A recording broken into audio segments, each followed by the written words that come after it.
We are on the cusp of a major social change. Do you feel it? Even if you don't, make no mistake, change is coming, and it is going to be unforgettable. I'm your host, Dr. Sarah Hart, and here on Prime Spark, where we work with and on behalf of women over 55, I want to help you find that spark that will ignite your way forward, reflect your gifts to the world, and illuminate your path through this next stage of life. Through these podcast conversations, I hope to inspire you to see how you can make a significant contribution to some of the gnarly problems that are facing us right now. Join me, and together let's discover our Prime Spark. Hi, and welcome to Prime Spark. I'm Sarah Hart, and I'm so happy you're here with us. Prime Spark is designed for women over 55 or close, with a goal to help us all live our happiest, most fulfilling and productive lives now and in the future. The mission of Prime Spark is to change the way our society sees and treats older women. That's a big mission, which only means we all need to be involved and we need to get going now. And today I have the pleasure of talking with Shayna Kaufmann, a woman whose work I greatly admire. Dr. Shayna Kaufmann is an author, clinical psychologist, certified mindfulness meditation teacher, decades-long Zen practitioner, and founder of Embrace the Middle, a company dedicated to serving women in midlife. Dr. Kaufmann is also a published researcher, a community leader, popular speaker, and former university instructor. Her recently published book, Embrace the Middle, was an instant Amazon bestseller and won a Gold Book Award from the Nonfiction Authors Association. She lives in San Diego with her husband, Eric, and dog Nola, named after her hometown, New Orleans, and treasures visits from their young adult daughters, Tara and Maya. Welcome, Shayna. I'm so happy you're here with us today. Thank you, Sarah. I love the mission of what you're doing, and I'm excited to be a part of the conversation. It's so important.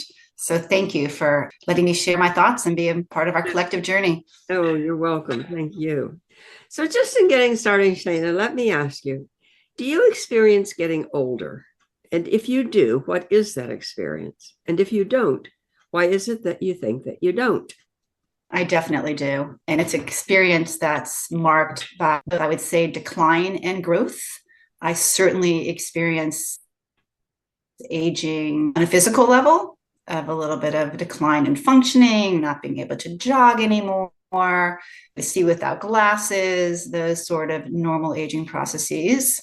And I feel that aging has brought, for me, a ton of growth. I feel better, I feel more confident, I feel more comfortable in my skin. And so I think it's really this powerful time of my life. I feel a greater sense of agency than ever. So I would say on balance, I find many more positives to getting older than the challenges. Oh, that's so interesting, Shayna. I've spoken to so many women, and I'll bet, I haven't kept track of this for sure, but I'll bet you 95% of them say something very similar. We all start to have physical something. Maybe not all, but boy, most of us have. But other than that, it's just what you said. We just feel more of who we were meant to be. We don't care so much what other people think. We just get on with doing what we think needs to be done. And it's a very exciting time. So thank you. So I'm really curious about your work. But before we talk about that, you previously worked as a forensic psychologist. Working with midlife women came later. Was it difficult to start over? Was it a big transition or pivot? How did that happen? Yeah, it was a huge pivot. I had been working as a forensic psychologist for over 25, 30 years, was very successful at it, had a great reputation. It was a lucrative career. And in the beginning, it was very intellectually exciting and stimulating and wanting my kids to be center of my universe, it was great because my clients were in jail. So I could literally be PTA mom president by day and go to jail at night. It was a nice setup for a period of time, but in short order and very draining and very inauthentic. And as I started to get into motherhood more deeply and a Zen practice and this other path, those two paths became very incongruent. And it got to where I felt wildly inauthentic doing the work that I did and no longer serving my clients or the attorneys that hired me. So it was a midlife reckoning that it was happened when I was approaching 50 and realized that the clock was off and I was reaching a choice point where I could stay comfortably in a career that was also sucking the life force out of me, or I could make a shift. And I wasn't sure what it would be, but I knew that it would be a lifelong regret if I didn't make that change. It wasn't even, it sort of became not an option if I was going to be true to myself and authentic, that I had to make that transition. Yeah, it was really hard. I gave up security. I gave up expertise. I gave up financial stability. I gave up a very exciting sounding job. Everyone wants to talk to a forensic psychologist. You're very popular at a party. None of that was feeding my soul. So I had to make I had to make, yeah. Oh, Shayna, that just rings so true with me also. When I was about 50, I left a very comfortable and wonderful corporate job. I loved it. I was good at it. It had been wonderful for years. I lived in a community I loved, in a big house I loved, and I just couldn't do it anymore. And many of my coworkers who knew what I was thinking about said, "Oh, just wait, Sarah, until you're 55, and then you can take early retirement." And I said, "If I do that, my soul will be a raisin, and it won't matter what I do. There's nothing really wrong, except everything's wrong." No, that's beautifully said. And I think the challenge for so many women is not just leaving the comfort, but when you don't know what's next, Right. and that fear of the uncertainty. And yeah, I thought, well, I need to figure out what's next before I take that leap. But you really, for me, I couldn't take that leap to close that other door. And I had to just be okay with that uncomfortable liminal space, very opened up in very short order. Yeah. But it was that courage to step into that liminal space. Yeah, one of the things I say, and and just from what you just said, I know you will agree that it's terrifying to make that leap if you don't know what you're going to do. If all you know is, "I'm not going to do that anymore." And this sounds trite because people say this kind of thing all the time, but for me, the only thing that was scarier was staying. I couldn't contemplate. So you started a company and you later wrote a book called Embrace the Middle. What do you mean by the word embrace? So the story, actually, the evolution of it happened on a meditation cushion. I think you mentioned in my bio, I've been practicing meditation for about 20 years. Part of my practice is I regularly sit 3 to 5 day silent retreats. And this is probably my 15th year into my practice. And it was the third day of a 5 day, very hot retreat. And it was after lunch, and I was trying to settle into stillness for the half-hour block. And after lunch for me is the worst time. It's nap time. It's nap time. It's hot. I'm tired. So it's always the best of circumstances. And this was a very hot day. So I was already a little bit whiny. And to try to get still. And literally, when the timekeeper rings the bell to indicate the block, almost like clockwork, here starts a hot flash. And it was like the happening at the gates, to open the gates to say, "Okay, come on in." And mind you, in retreats, you don't talk. So I couldn't wave my hand, hair up a ponytail. All I could do was complain in my head. "I can't believe this is happening. Why is this happening now? Why is my hair in a ponytail? Blah, blah, blah, blah." And then I realized I'm at a meditation retreat, and the only thing I need to do is be present to what's happening in my body. So when I made an intentional effort to stop complaining, I focus on my body, I became aware of just the experience of the hot flash. It was incredible. It was, there's so much happening in a hot flash. I mean, you explore it. It's like the Taj Mahal of sensations. So I was so engrossed in that when the timekeeper rang the bell after 30 minutes to indicate the end of the block, I kind of jumped.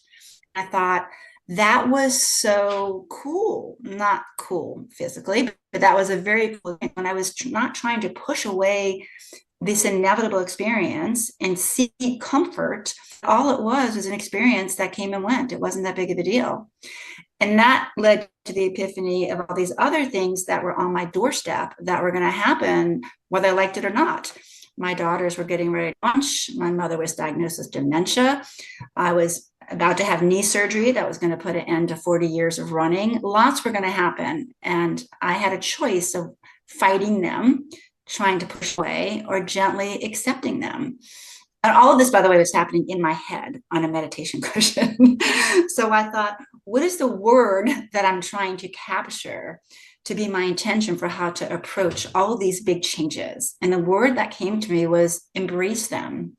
Because it wasn't okay, I accept, my hands up, I accept. That's different. Embracing is gentle acceptance. Embracing is saying, I know you're here and you're going to happen, and this is difficult, but I'm still going to be present to you. Does that make sense? Yeah, it makes total sense. So the word, I love it. I can feel the difference. It's really, I've done a lot of, not Zen, but I do Vipassana meditation, and I've done. You know exactly what I'm talking about. I know exactly what you're. You know exactly. It is for me, it is an excellent description of being on the cushion and being in incredible pain. Or I remember one time I had a spider crawling across my face, and we couldn't move. I mean, and so I just sat there and felt the spider walk across my face, and it got to the other side and it went wherever it went. And I thought, and that's when I think of everything you just said, I think of that because I just embraced that experience. There was nothing I could do about it. Wow. You're definitely a more than I, because I'm pretty sure I would have got the spider off my face. Yeah, well, I don't know. I don't know if I'd be able to do that anymore, but it remains a really vivid memory of what nothing happened to you. No, what you can embrace if you just lean into it rather than exactly. Oh my God, there's a spider on my face. What am I going to do? I mean, and you can, and it's amazing. So that's a beautiful, beautiful description. And there's thank you. And I think midlife is just plush so many things we'd rather push away. Who wants our bodies to decline? Who wants to lose loved ones? My daughter was going to school in Europe, whether I liked it or not. It's her journey. So leaning into that made it so much easier ultimately than fighting. Yeah. So that became and it was in that moment that it became full intention in short order.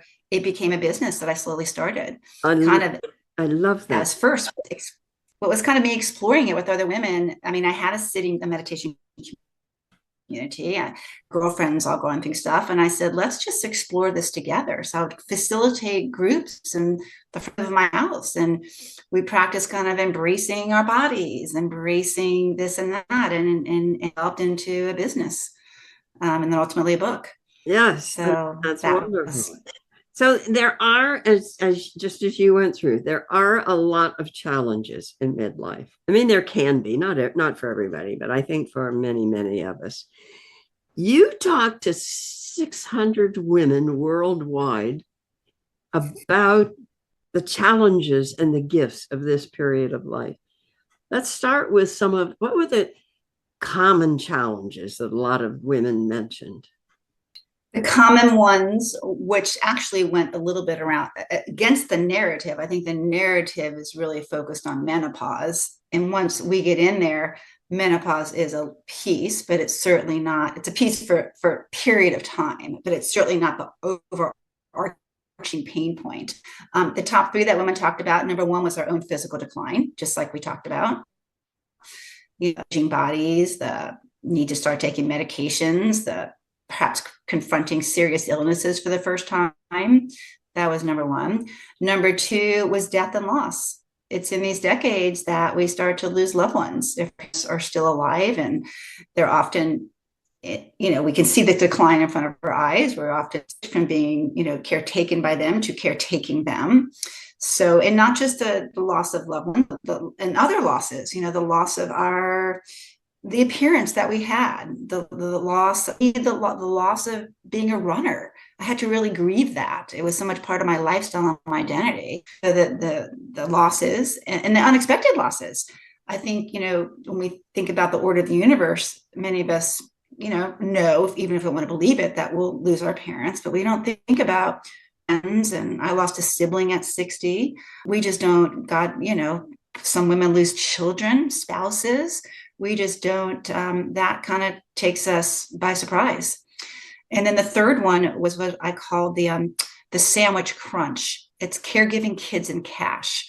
So it's the women that are dealing with multiple generation responsibilities. For some, it's parents and kids. I'm in that boat where I college and we help my in-laws in multiple ways. For others, it's perhaps caring for a child and grandchildren. We might have a sibling that doesn't have anyone.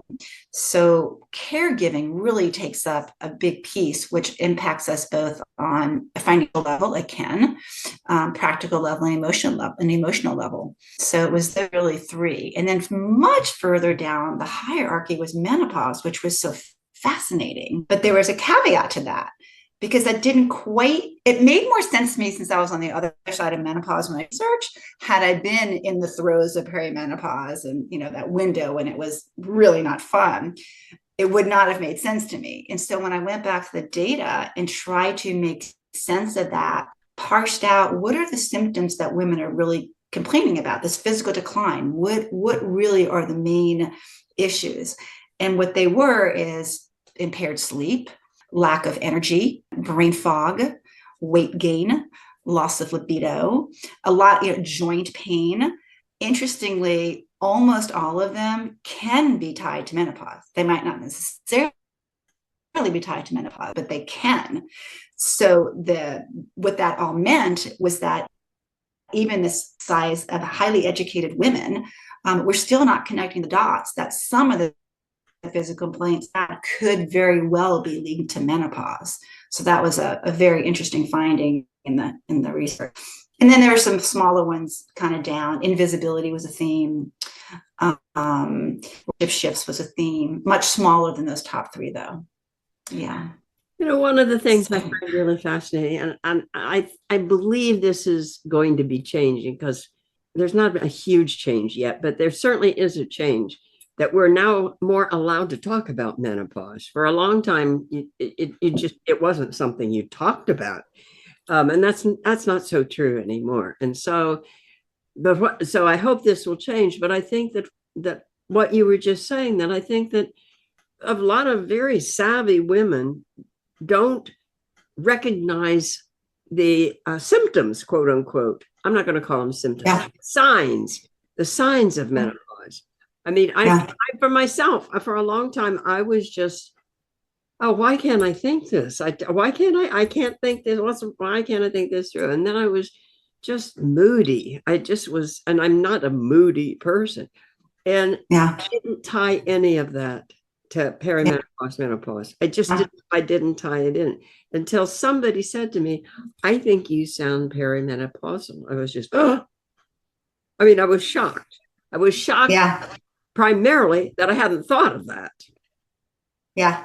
I like you, I thought I had more so bad. I was convinced I had early onset dementia because my mother had dementia, and I literally, when complaining to my doctor, I'm really concerned. And she didn't even say the word menopause. She said, well, you work and you have kids and you have this and that. So it makes sense that you're kind of, a little scattered here and there. For 3 years, I claimed it until I finally took a neuropsychological test myself. Only later did I even connect the dots, that was part of perimenopause. And my doctor, she wasn't educated about it, so she didn't even bring it up. So, and you're right, a lot more is happening with education and conversations. It's no longer shaming to talk about it. There's a big movement out there. There's documentaries out there. My book goes into the necessity that falls on all of us to talk about menopause. Yeah. Between generations, between genders, to normalize it. Well, and just what I just corrected myself on, it's not a symptom, it's a sign. I mean, menopause isn't an illness, and so that view. That's a good, yeah. That's a great point. Even though I think it is more commonly referred to or a side effect, but you're right, it's not. And I think that's the problem, is that it's pathologized. Even women that I interviewed, because I interviewed 103 of the 619, several talked about the experience of going to their doctors and feeling like they're a normal developmental, state. Right. So, yeah. Okay, so those are some of the negatives that we're identifying. What about the positives? Because we both mentioned something about positives. I'm curious about that, because that doesn't get much press. And it needs more press. And part of my work is to get more press and attention to it, because we're so wired, by the negativity bias to focus on the negative. So I loved when I interviewed people and could see them on Zoom. On my interviews, but mostly we took this on during COVID, so most everything was on Zoom. When I would bring up the topic of have you seen any positive sides of aging, or any kind of gifts, women's faces would just relax and their shoulders relax. It was a visible display of, oh yes, so many. And that was universal. There was not one person that didn't talk about several gifts. So, from the data, so talking from the 619, the top gifts was wisdom, the lessons that learned. And it's not just about, you don't grow wise just because you age. You grow wise when you extract lessons from aging. There can be a lot of people aging out there that are not wise because they haven't taken the time to learn. But when you do take the time to learn, and then that fuels your future choices and behavior, you're wiser. And that wisdom becomes part of us. So I refer to it in my book as embodied wisdom, because it lives within us. So was number one. Self-awareness was number two, which is kind of an extension of into ourselves. How much better we know ourselves, how much we know our values, and that directs our choices, and why this person might trigger us and this person might be thinking and not. We have much greater sense of self-awareness.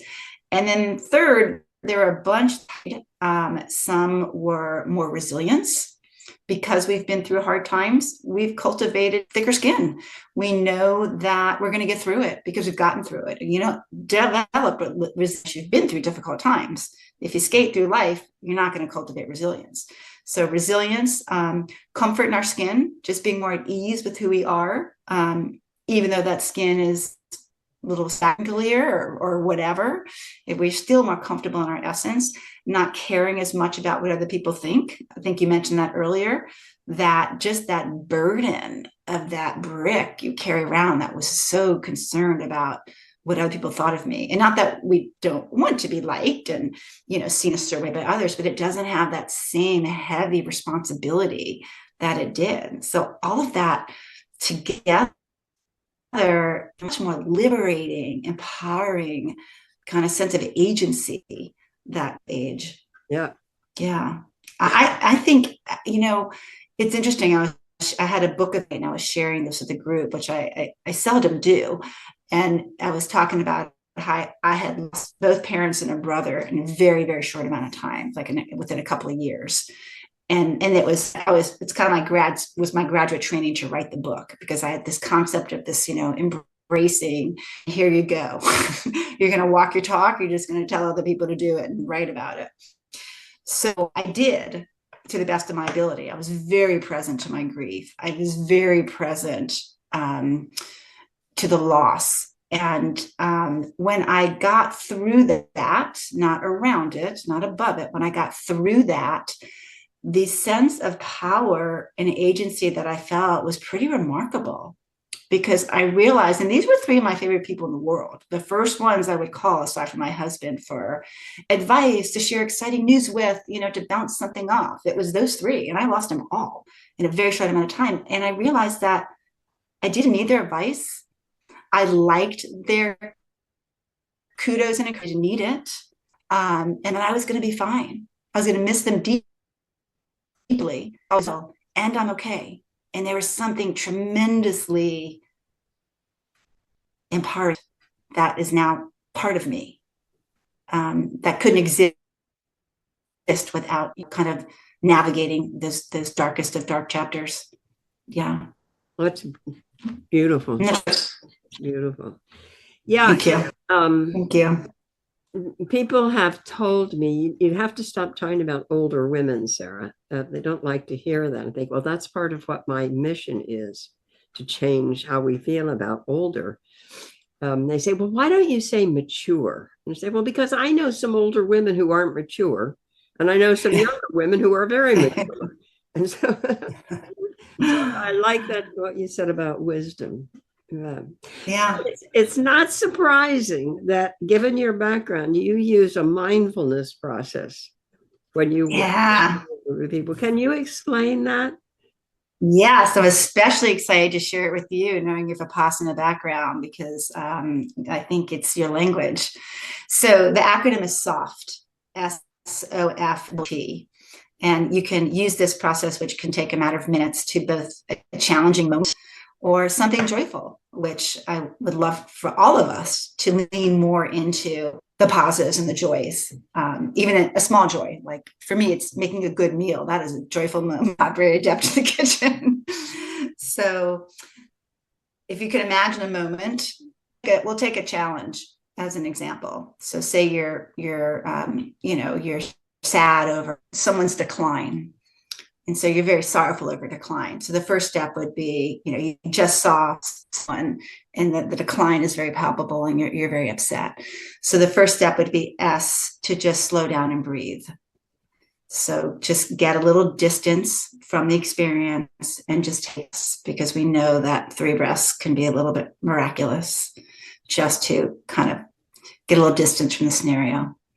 The next step would be to just observe what our thoughts are without engaging with them. Just give them their airtime. Thoughts of, are they going to die? I don't want them to die. I'm going to miss them so much. What am I going to do without them? Who am I going to talk to for this? This isn't fair. Whatever thoughts are there, they're there. So they need to be aired, and just give them their space to be out in the ethers without getting conversation.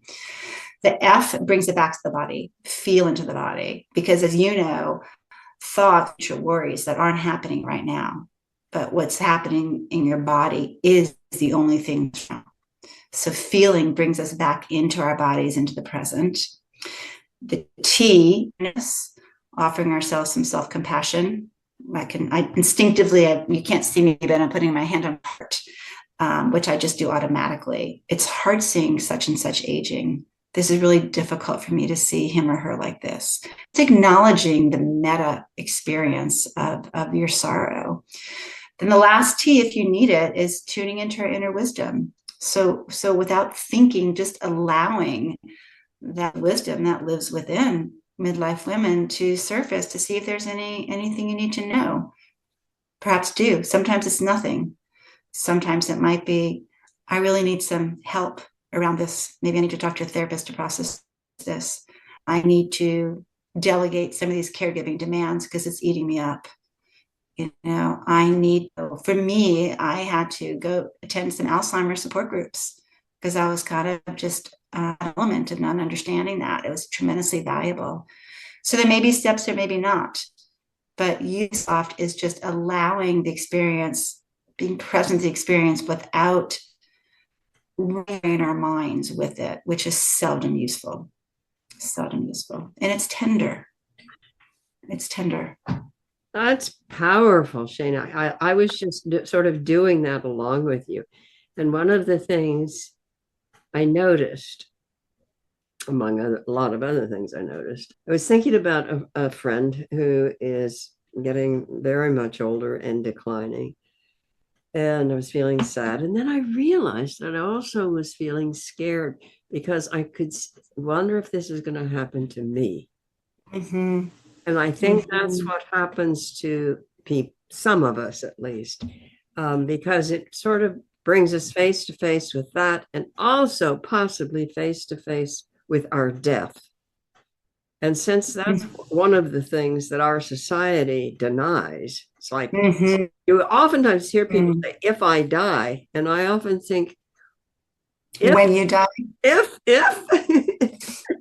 did you get a pass on this somehow that the rest of us did? So anyway, that was beautiful. Thank you. Thank you for sharing that. And I think go ahead. I was going to say, sometimes, like with you, things will come up. But this happened at one of my events where a woman was crying, and it was about seeing someone aging, and it was actually someone not in her immediate family aging. And when she did the process, what came, and I said, any wisdom come up for you? And she said, I need to tell the people in my world that I love them. It wasn't even about the person she thought she was crying about. It was really about that sense of loss of losing loved ones that was hitting her, triggered by seeing someone more remote in her world. And that was a big epiphany, epiphany. Big, yes. Yeah. Big. Yeah. So of all the things, you've done so many different things. What are the 3 things you're proudest of? My children, and that's not even a victory answer. They're remarkable young women who are charting their own path with a lot of consciousness and care, and I have a beautiful relationship with them. So my children, my book, super proud of my book. I worked hard at it, and they're offering a beautiful thing. Super proud of how I handled the darkest years of my life. And it's probably not what you expected to hear, nor was it what I expected to say if someone asked me that. But I think when we have these really dark times, how we go through them chart the next many, many years. You know, avoiding pain is still there, and it's going to hover. So I think, you know, really going through them, which I think is also related to my commitment to my meditation practice, which I've been at for a couple of decades, and how that plays out. Yeah. Thank you for asking that. I hadn't really thought about that. Oh, so that's lovely. Yeah, that's lovely. So what's next? What is left done? What's in the back of your mind that hasn't quite formed yet, but you know that it's probably maybe on its way? Well, the book only came out in September, so I'm having a lot running around the country, kind of giving book talks and things, and I'm going to enjoy it for this first year. There is a percolation of another book idea that's running back there. The book's all from my personal experience and struggles. Then I get data on it and kind of make sense of it. So there's a thing in there about the change of sibling relationships, particularly when parents are no longer in the mix. But for now, I just would love to. I'm loving doing the workshops with women and speaking with women and sharing the choice we have to how to go about aging, and the invitation to really open up to the gifts that we all have. And when I see someone get lit up on that, I'm thrilled. So I'm going to ride that wave for a bit. Yes, good. Good. Yeah. The last book that I published was a children's book. I've never written a children's book, but it was great fun. And at my book launch, somebody said, Sarah, what book is next? I said, oh, you know, it was like asking a woman who's just delivered a baby, are you going to have any more children? And the answer probably is no. You know, but I thought I just so I understand absorbing the joy of having it out there. So we're coming to the end of our time, Shayna, and I'm sure that people are going to want to get in touch with you. If they do, how can they do that? My website is embracethemiddle.com. I'm on all social media platforms, either under Embrace the Middle or my name, Shayna Kaufmann. I'm on LinkedIn, I'm on Instagram, I have an Embrace the Middle Facebook page. My book is available on Amazon. So basically, look up Embrace the Middle and Shayna Kaufmann, and you will find me. I'd love to connect with you. I put out a monthly newsletter to all on midlife and beyond, talking with a mindfulness slant to it. There's a sign-up form on my website if anyone wants to get that. I just love connecting with other midlife women like you on this kind of shared mission of the journey. Yeah. Thank you. Thank you. Thank you. That's our time today. Please join us again. You can find our Prime Spark podcast on every popular outlet. Find out more about Prime Spark at primesparkwomen.com. Thank you so much to my guest, Dr. Shayna Kaufmann. And don't forget, you can find her at embracethemiddle.com and on all social media. And let me just spell her name for you. Shaynakaufmann. Shayna Kaufmann, Embrace the Middle.